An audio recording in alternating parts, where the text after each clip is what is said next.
जैसे ही कोई बाहर का आदमी राजस्थान का नाम लेता है ना यार, हम उसको राजस्थान के बारे में बता दें। जो सबसे पहली छवि राजस्थान के समाज को लेकर बनती है वो क्या बनती है? ग्रामीण क्षेत्रों में, राजस्थान के ग्रामीण क्षेत्रों में बिजली की बड़ी समस्या रहती है। जी सर। ठीक है, इसमें फिजिक्स कुछ मदद कर सकता है? ये आखा तीज पे ही क्यों बाल विवाह ज्यादा होता है?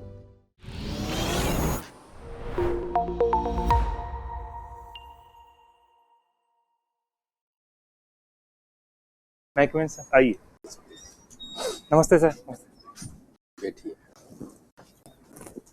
Thank you sir. अच्छा, अपना एक ब्रीफ इंट्रोडक्शन दीजिए, बगैर अपना नाम बताएं। सर, मैं जयपुर जिले से बिलोंग करता हूँ। मैंने अपनी 10th क्लास बाल भारती स्कूल व 12th class Shri Mahavir Digambar Jain school Jaipur से किया है। उसके बाद मैंने महाराजा कॉलेज में BSc किया है 2020 में। उसके बाद राजस्थान यूनिवर्सिटी के डिपार्टमेंट ऑफ फिजिक्स से मैंने फिजिक्स में MSc किया है और 2023 से मैं लगातार RC तैयारी कर रहा हूँ और मेरी हॉबी जो है बैडमिंटन खेलना है। आपने नेट भी किया है? जी सर। तो असिस्टेंट प्रोफेसर का भी भरा हो?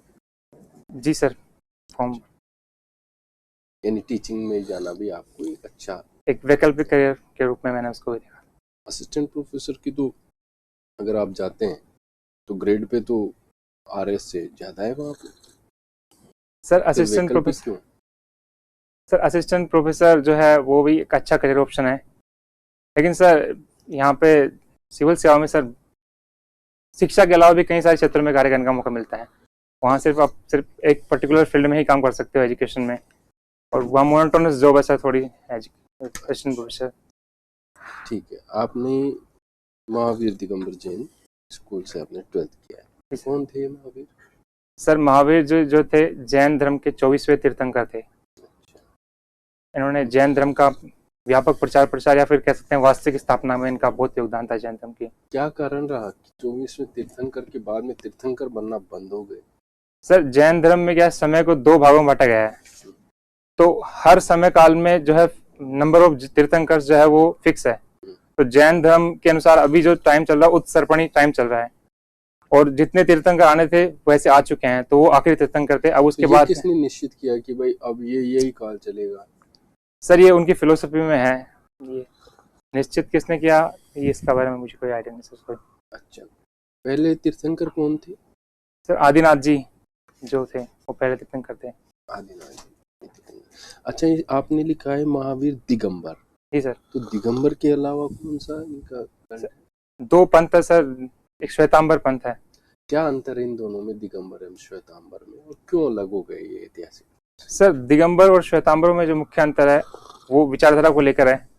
सर दिगंबर जो है वो थोड़े रूढ़िवादी है, जबकि श्वेतांबर जो है जैन धर्म में थोड़े सुधारवादी थे।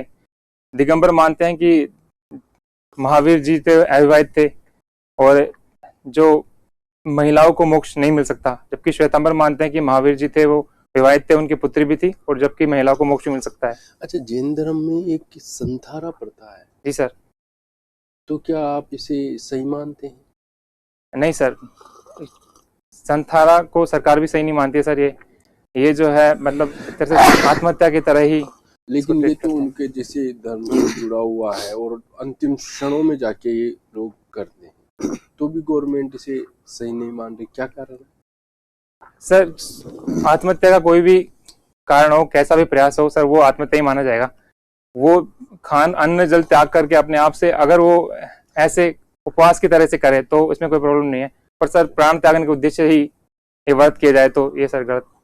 अच्छा, जैसे सर हिंदू धर्म में भी पहले ऋषि मुनि अपने आप को जीवित समाधि ले लेते थे, तो उनको भी रोका गया है सर, तो इसमें भी रोक लगानी चाहिए सर। Thank you. आपने साइंस सब्जेक्ट क्यों लिया था? सर क्योंकि मुझे साइंस में इंटरेस्ट था सर। ये यूनिवर्स कैसे काम कर रहा है, इसके बेसिक लॉज क्या है, इन सब में जानने में मेरी बहुत अभिरुचि थी, इसलिए मैंने साइंस और भी फिजिक्स लिया। आपका फेवरेट साइंटिस्ट? सर ऐसे तो एक पर्टिकुलर साइंटिस्ट फेवरेट नहीं है, पर जितने भी साइंटिस्ट है वो सारे अच्छे लगते हैं। कुछ जैसे कि हाइजेनबर्ग हो गया, वो मुझे बहुत अच्छे लगते हैं। न्यूटन हो गए, वो भी, आइंस्टाइन भी अच्छे लगते हैं। एक ऐसा पर्टिकुलर फेवरेट साइंटिस्ट नहीं। अच्छा, न्यूटन के जो लॉज है जी सर, उनका कहीं प्रशासन में प्रयोग हो सकता है? जी सर बिल्कुल हो सकता है। कैसे? जैसे सर फर्स्ट लॉ है कि जब तक किसी भी ऑब्जेक्ट को अपन एक्सटर्नल फोर्स नहीं लगाए तो वो अगर गतिशील है तो गतिशील रहेगा और वो स्थिर है तो स्थिर रहेगा। तो जैसे प्रशासन में जो बुराइयां होती है जैसे करप्शन हो गया, तो सर जब तक अपन को एक्सटर्नल फोर्स लगाएंगे जैसे कि ई गवर्नेंस हो गया नहीं लगाएंगे तब तक वो भ्रष्टाचार प्रशासन में विद्यमान ही रहेगा सर। तो उसको हटाने के लिए हमें कोई एक्सटर्नल फोर्स लगाना पड़ेगा सर।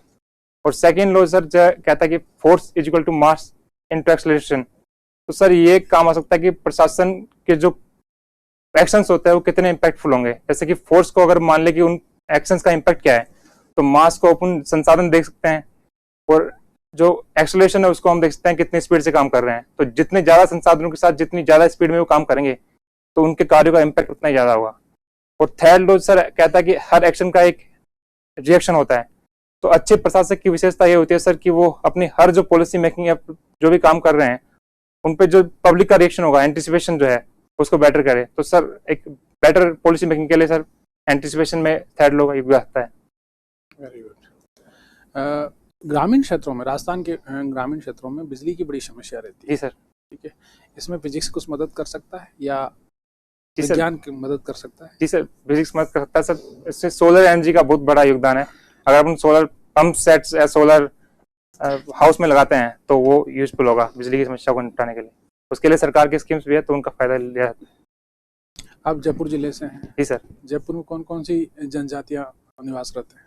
सर मुख्यतः मीणा जनजाति यहाँ पे है और बाकी जनजातियाँ जैसे थोड़े बहुत भील भी होंगे यहाँ पे, तो लेकिन मेनली सब मीणा ही है। अच्छा, अब जयपुर से कितने जिले अलग हुए हैं? कोटपुतली भैरोड सर। हाँ, एक जिला अलग। एक ही हुआ ना।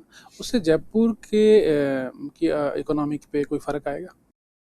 जी सर, क्योंकि कोटपुतली भैरोड जो था वो हमको दिल्ली एनसीआर से जोड़ता था। वहाँ पे बहुत बड़े इंडस्ट्रियल अलवर से का जो एनसीआर का पार्ट था वो, तो उसमें अलवर के पास जो इंडस्ट्रीज थी जो भैरोड में इंडस्ट्रीज थी वो जाएगी तो जयपुर के रेवेन्यू पे फर्क पड़ेगा सर। ठीक है। आप बैडमिंटन खेलते भी हैं और देखते भी हैं। जी सर। खेलते किस लेवल पे हैं? कैसे खेलते हैं? सर मैं सिर्फ शौकिया तौर पे खेलना पसंद करता हूँ। शौकिया, फिर भी तकनीकी ज्ञान तो होता होगा। जी सर। स्कोरिंग कैसे की जाती है? स्कोरिंग सर जब भी बॉल अपोनेंट के पाले में गिर जाता है या फिर अपोनेंट के बॉडी में टच हो जाता है या फिर अपोनेंट जो है बॉल को शटल को बाहर हिट कर देता है तो उसमें आपको पॉइंट मिलता है। कितने नंबर? सर इसमें 21 के पॉइंट्स के सेट होते हैं तो आपको 3 सेट में से 2 सेट जीतने पड़ते हैं, फिर 2 लगातार सेट जीत कर आप मैच जीत सकते हो। अच्छा, आप में ऐसी क्या क्वालिटी है कि आप एक अच्छे प्रशासक बन सकते हो? सर इसमें सबसे बेटर मुझे अपनी क्वालिटी लगती है सर वो सेल्फ अवेयरनेस की लगती है सर, क्योंकि मेरे अंदर सेल्फ अवेयरनेस का गुण है सर, जिससे मैं अपने आप को कॉन्स्टेंटली इवेल्युएट कर सकता हूँ और अपने आप में उसी समय काल परिस्थिति के अनुसार सुधार ला सकता हूँ सर। और सेकंड सर जैसे कि राजस्थान में डाइवर्सिटी बहुत ज़्यादा है तो यहाँ पे हर जगह की अलग विविधता है, अलग एनवायरनमेंट है, तो सर अडेप्टेबिलिटी का गुण भी मेरे अंदर है कि मैं हर जगह पे अपने आप को अडोप्ट कर सकता हूँ सर। और थर्ड सर जो मेरी शैक्षणिक पृष्ठभूमि से आ रहा है साइंटिफिक टेम्परामेंट का गुण, सर मुझे लगता है कि मैं साइंस और एडमिनिस्ट्रेशन के बीच एक ब्रिज का काम कर सकता हूँ सर। तो साइंस को जो है एडमिनिस्ट्रेशन में कैसे यूज करना है और जो उसका कैसा यूजफुल इम्पैक्ट अपन ला सकते हैं एडमिनिस्ट्रेशन में, वो सर मैं उसमें बेहतर। ये अनुसूचित जाति जनजाति जो है, जी सर, इसमें अनुसूचित क्यों लिखा गया है इनको? सर शेड्यूल मतलब एक शेड्यूल बनाई गई थी जिसके अंदर जो कहाँ बनाई गई थी शेड्यूल? सर ये संविधान में बनाई गई थी, कोई कैबिनेट का कोई निर्णय हुआ था, क्या हुआ था? सर ये एक्ट है सर, एक्ट। ठीक है, अनुसूचित जनजाति आयोग के अध्यक्ष का नाम बताइए। सर सॉरी सर, अनुसूचित जनजाति जो आयोग है उसका संगठन कैसा है, संरचना कैसी है उसकी? सर सॉरी इसके बारे में मैं क्या काम करता है? सर ये एसटी वर्ग के हितों की रक्षा के लिए कार्य करता है सर। वहाँ पे अगर अलग आपको से हितों की रक्षा के लिए क्यों जरूरत पड़ी? आप सोच के बताइए। आपने अभी थोड़ी देर पहले ही कहा कि मैं विज्ञान के जरिए प्रशासन और विज्ञान के बीच में सेतु का काम करूँ। जी सर, एसटी एससी वर्ग जो जिनके अलग से कमीशन बनाए गए हैं सर, उनको रोजमर्रा की जिंदगी में कुछ भेदभाव का सामना करना पड़ता है, अस्पृश्यता का सामना करना पड़ता है, तो उन केसेस को टैकल करने के लिए इन आयोग की दोनों बातें कही, इनके पक्ष में जो कानून बने हुए हैं वो बताइए। सर एक तो एसटी एक्ट के अत्याचार निवारण अधिनियम 1989 बना हुआ है सर। ठीक है। और सर एसटी के लिए जैसे कि एक पेशा एक्ट बना हुआ है। और सर बीएनएस। अच्छा, आप बताइए कि जैसे ही कोई बाहर का आदमी राजस्थान का नाम लेता है, है ना यार, हम उसको राजस्थान के बारे में बताते हैं। जो सबसे पहली छवि राजस्थान के समाज को लेकर बनती है, वो क्या बनती है? सर यहाँ की हेरिटेज जो है, रिच हेरिटेज, राजस्थान की जो कल्चर है सर, वो पहली छवि बनती है। जो राजा महाराजाओं का कल्चर होता है राजस्थान में सर, तो वो ज्यादा आकर्षित करती है और लोग। बैड प्रैक्टिसेस में क्या बनती है? बाल विवाह सर। बाल विवाह। जी सर। ठीक है। कब होते हैं बाल विवाह सबसे ज्यादा? आखा तीज पे सर। आखा तीज पे। तो जरा एक मिनट ठहर कर ये बताइए मुझे कि बाल विवाह का सामाजिक कारण क्या है? कोई तो एक ऐसी बात रही होगी कि राजस्थान का समाज बाल विवाह की तरफ आकर्षित हुआ। सर इसके कई सारे सामाजिक कारण है। जैसे एक तो पितृसत्तात्मक व्यवस्था हो गई, और दूसरे सर उस टाइम पे जो आक्रांताएं थे, जो विदेशी आक्रांता थे, वो सर लड़कियों का अपहरण वगैरह ऐसे काम करते थे। तो शादी से बच जाता था फिर? अगर नहीं सर, वो लड़की होती थी तो बच जाता था? बचता तो नहीं सर वो, लेकिन वो माता पिता जो है उनकी सुरक्षा को लिए हमेशा ही चिंतित होते थे। तो सर वो ये तर्क समझ में नहीं आ रहा। आप विज्ञान के विद्यार्थी हैं। जी सर। है ना? तो इसको थोड़ा तार्किक रूप से समझाइए। आप कह रहे हैं कि विवाह जो थी, बाहरी आक्रांता आते थे इसलिए हम बाल विवाह कर देते। ठीक है, तो क्या बाहरी आक्रांता मतलब जो विवाहित स्त्रियां थी या जो बच्चे थे उनके साथ कुछ दुर्व्यवहार नहीं करते थे?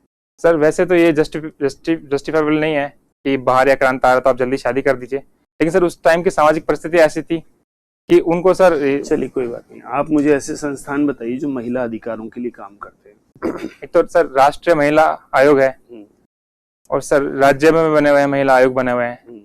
किस तरह की शक्तियां होती हैं इन आयोगों के पास में? सर जो महिलाओं के अधिकारों से संबंधित मुद्दे हैं सर, उन पर सरकार को कोई भी कानून वानून बनाने के लिए सलाह दे सकते हैं सर। ये कानून वानून बनाने के लिए सलाह दे सकते हैं सर। सलाह दे सकते हैं, ठीक है।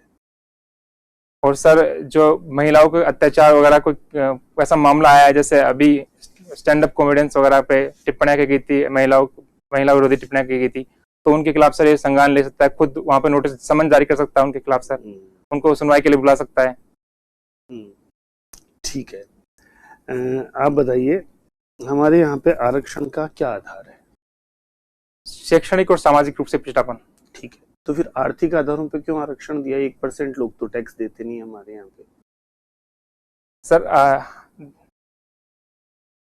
अभी ईडब्ल्यूएस कैटेगरी को आर्थिक आधार पे आरक्षण दिया गया था सर, कि सर डीपीएसपी ये कहता है कि सर आप जो आर्थिक रूप से पिछड़े हुए लोग हैं उनकी भी आप सरकार का सहायता करना उनका कर्तव्य है, सरकार कर्तव्य है। अच्छा, आरक्षण का मूल आधार क्या होता है? क्यों दिया जाता है आरक्षण?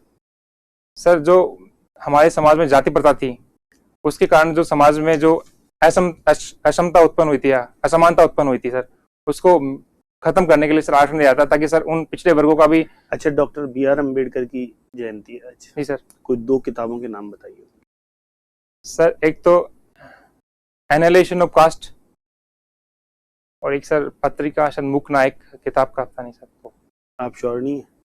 मूक नायक पत्रिका थी उनकी।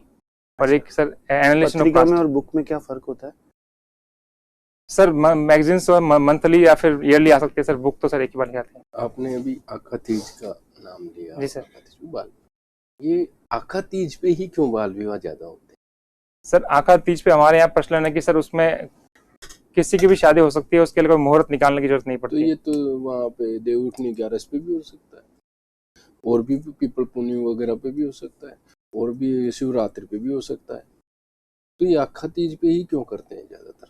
सर मुझे लगता है सर इसमें आखा तीज पे बहुत अधिक विवाह होता है, चूंकि क्यों? तो कारण विवाह होते हैं वो तो हमें ही पता है, कारण बताओ सर। उसका कारण सर आर्थिक कारण भी कह सकते हैं कि उस टाइम पे सर फसलें वगैरह करते थे पहले, तो किसान प्रधान कृषि प्रधान समाज था हमारा पहले, तो उस टाइम लोगों के पास अधिक धन होता था आखा तीज के आसपास, वो टाइम से फ्री हो जाते थे उस टाइम पे अपनी खेती से। तो वो टाइम तो आज क्या है? आज क्या है? आज भी तो आखा तीज पे ही ज्यादा हो रहे हैं। जी सर। तो सर ये प्रथाएं बन जाती है सर, फिर वो चली जाते हैं। ठीक है, आप जा सकते हैं। Thank you sir.